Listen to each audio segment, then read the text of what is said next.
ಯೆಹೋವನು ಮೋಶೆಗೆ ಹೇಳಿದ್ದೇನೆಂದರೆ, ನಾನು ಐಗುಪ್ತ ದೇಶದಿಂದ ಕರತಂದ ಜನರನ್ನು ನಿನ್ನ ಸಂಗಡ ಕರಕೊಂಡು ಈ ಸ್ಥಳವನ್ನು ಬಿಟ್ಟು ನಾನು ಅಬ್ರಹಾಂ, ಈಸಾಕ್, ಯಾಕೋಬರಿಗೆ ನಿಮ್ಮ ಸಂತತಿಯವರಿಗೆ ಕೊಡುವೆನೆಂದು ಪ್ರಮಾಣ ಮಾಡಿಕೊಟ್ಟ ದೇಶಕ್ಕೆ ಹೊರಟು ಹೋಗು. ನಾನು ನಿನ್ನ ಮುಂದುಗಡೆಯಲ್ಲಿ ದೂತನನ್ನು ಕಳುಹಿಸಿ ಕಾನಾನ್ಯರನ್ನು, ಅಮೋರಿಯರನ್ನು, ಹಿತ್ತಿಯರನ್ನು, ಪೆರಿಜಿಯರನ್ನು, ಹಿವ್ವಿಯರನ್ನು, ಯಬೂಸಿಯರನ್ನು ಹೊರಡಿಸುವೆನು. ಅದು ಹಾಲು ಜೇನು ಹರಿಯುವ ದೇಶವೇ. ಆದರೆ ನಾನೇ ನಿಮ್ಮ ಸಂಗಡ ಬರುವುದಿಲ್ಲ. ನೀವು ನನ್ನ ಆಜ್ಞೆಗೆ ಬೊಗ್ಗದವರಾದದ್ದರಿಂದ ನಾನು ದಾರಿಯಲ್ಲಿ ನಿಮ್ಮನ್ನು ಸಂಹರಿಸೇನು ಅಂದನು. ಇಸ್ರಾಯೇಲ್ ಜನರು ಈ ದುಃಖಕರವಾದ ವಾಕ್ಯವನ್ನು ಕೇಳಿ ಮನಗುಂದಿದವರಾದರು. ಅವರಲ್ಲಿ ಒಬ್ಬರೂ ಆಭರಣಗಳನ್ನು ಧರಿಸಿಕೊಳ್ಳಲಿಲ್ಲ. ಯೆಹೋವನು ಮೋಶೆಗೆ ಹೀಗಂದನು, ನೀನು ಇಸ್ರಾಯೇಲ್ಯರಿಗೆ ಹೇಳಬೇಕಾದದ್ದೇನೆಂದರೆ, ನೀವು ನನ್ನ ಆಜ್ಞೆಗಳಿಗೆ ಬೊಗ್ಗದವರೇ. ನಾನು ಒಂದು ಕ್ಷಣ ಮಾತ್ರ ನಿಮ್ಮ ಮಧ್ಯದಲ್ಲಿ ಬರುವುದಾದರೆ ನೀವು ನಿರ್ಮೂಲವಾಗಿ ಹೋದಿರಿ. ನೋಡಿಕೊಳ್ಳಿರಿ. ಆದ ಕಾರಣ ನಿಮ್ಮ ಆಭರಣಗಳನ್ನು ಈಗ ತೆಗೆದು ಬಿಡಿರಿ. ನಿಮಗೆ ನಾನು ಏನು ಮಾಡಬೇಕೆಂಬುದನ್ನು ಆಲೋಚಿಸಿಕೊಳ್ಳುವೆನು ಅಂದನು. ಆದದರಿಂದ ಇಸ್ರಾಯೇಲ್ಯರು ಹೋರೇಬ್ ಬೆಟ್ಟದಿಂದೀಚೆಗೆ ಆಭರಣಗಳನ್ನು ಧರಿಸಿಕೊಳ್ಳದೇ ಇದ್ದರು. ಮೋಶೆ ಡೇರೆಯನ್ನು ಪಾಳೆಯದ ಹೊರಗೆ ದೂರವಾಗಿ ಹಾಕಿಸುತ್ತಿದ್ದನು. ಅದಕ್ಕೆ ದೇವದರ್ಶನದ ಡೇರೆ ಎಂದು ಹೆಸರಿಟ್ಟನು.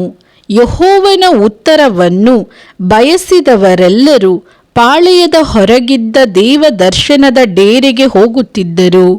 ಮೋಶೆ ಆ ಡೇರೆಗೆ ಹೋಗುವಾಗೆಲ್ಲ ಜನರೆಲ್ಲರೂ ಎದ್ದು ತಮ್ಮ ತಮ್ಮ ಡೇರೆಗಳ ಬಾಗಲಲ್ಲಿ ನಿಂತು ಮೋಶೆಯು ಆ ಡೇರೆಯೊಳಕ್ಕೆ ಹೋಗುವ ತನಕ ಅವನ ಹಿಂದೆ ನೋಡುತ್ತಿದ್ದರು.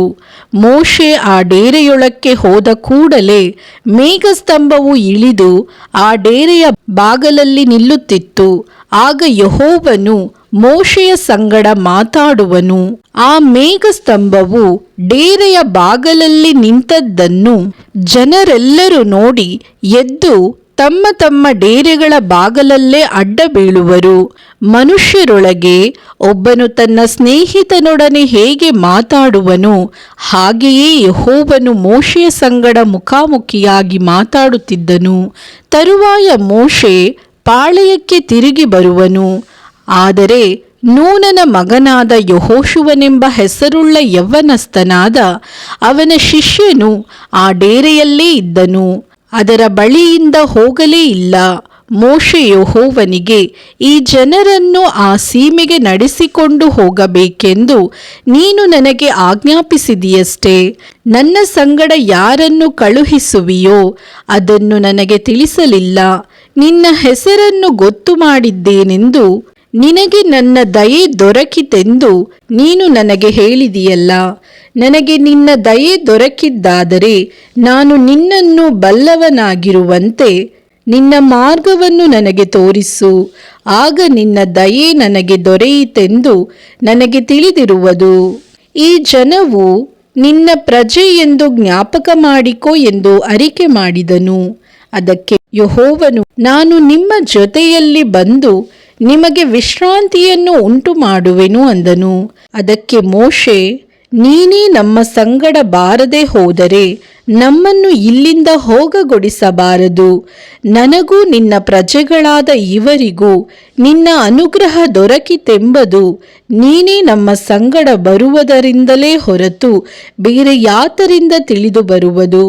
ಇದರಿಂದ ನಾನು ನಿನ್ನ ಪ್ರಜೆಗಳಾದ ಇವರು ಭೂಮಿಯಲ್ಲಿರುವ ಬೇರೆ ಎಲ್ಲ ಜನಗಳಿಗಿಂತಲೂ ವಿಶೇಷವಾಗಿದ್ದೇವೆಂಬುದು ತೋರುವುದು ಅಂದನು. ಯೆಹೋವನು ಮೋಶೆಗೆ, ನಿನಗೆ ನನ್ನ ಅನುಗ್ರಹ ದೊರಕಿದ್ದರಿಂದಲೂ ನಾನು ನಿನ್ನ ಹೆಸರನ್ನು ಗೊತ್ತು ಮಾಡಿದ್ದರಿಂದಲೂ ನಿನಗೋಸ್ಕರ ಈ ಕಾರ್ಯವನ್ನು ಮಾಡುವೆನು ಎಂದು ಹೇಳಿದನು. ಅದಕ್ಕೆ ಮೋಶೆ, ನಿನ್ನ ಮಹಿಮೆಯನ್ನು ದಯಮಾಡಿ ನನಗೆ ತೋರಿಸು ಎಂದು ಕೇಳಲಾಗಿ, ಆತನು, ನನ್ನ ಸರ್ವೋತ್ತಮತ್ವವನ್ನು ನಿನ್ನೆದುರಾಗಿ ದಾಟಿ ಹೋಗುವಂತೆ ಮಾಡುವೆನು. ಯೆಹೋವನ ನಾಮದ ಮಹತ್ವವನ್ನು ನಿನ್ನೆದುರಾಗಿ ಪ್ರಕಟಿಸುವೆನು. ಯಾವನ ಮೇಲೆ ದಯೆ ಇಡುವೆನೋ ಅವನ ಮೇಲೆ ದಯೆ ಇಡುವೆನು, ಯಾರನ್ನು ಕರುಣಿಸುವೆನೋ ಅವರನ್ನು ಕರುಣಿಸುವೆನು ಅಂದನು. ಆದರೆ ಯೆಹೋವನು ಅವನಿಗೆ, ನೀನು ನನ್ನ ಮುಖವನ್ನು ನೋಡುವುದಕ್ಕಾಗದು, ಮನುಷ್ಯರಲ್ಲಿ ಯಾವನೂ ನನ್ನನ್ನು ನೋಡಿ ಜೀವಿಸಲಾರನು ಎಂದು ಹೇಳಿದನು. ಮತ್ತು ಯೆಹೋವನು ಅವನಿಗೆ, ಇಲ್ಲಿ ನನ್ನ ಸಮೀಪದಲ್ಲೇ ಒಂದು ಸ್ಥಳವಿದೆ, ನೀನು ಆ ಬಂಡೆಯ ಮೇಲೆಯೇ ನಿಂತಿರಬೇಕು. ನನ್ನ ಪ್ರಭಾವವು ನಿನ್ನೆದುರಾಗಿ ದಾಟಿ ಹೋಗುವ ಕಾಲದಲ್ಲಿ ನಾನು ಈ ಬಂಡೆಯ ಸಂದಿನಲ್ಲಿ ನಿನ್ನನ್ನು ಇರಿಸಿ ನಿನ್ನ ಮುಂದೆ ದಾಟಿ ಹೋಗುವ ತನಕ ನಿನ್ನ ಮೇಲೆ ಕೈ ಮುಚ್ಚುವೆನು.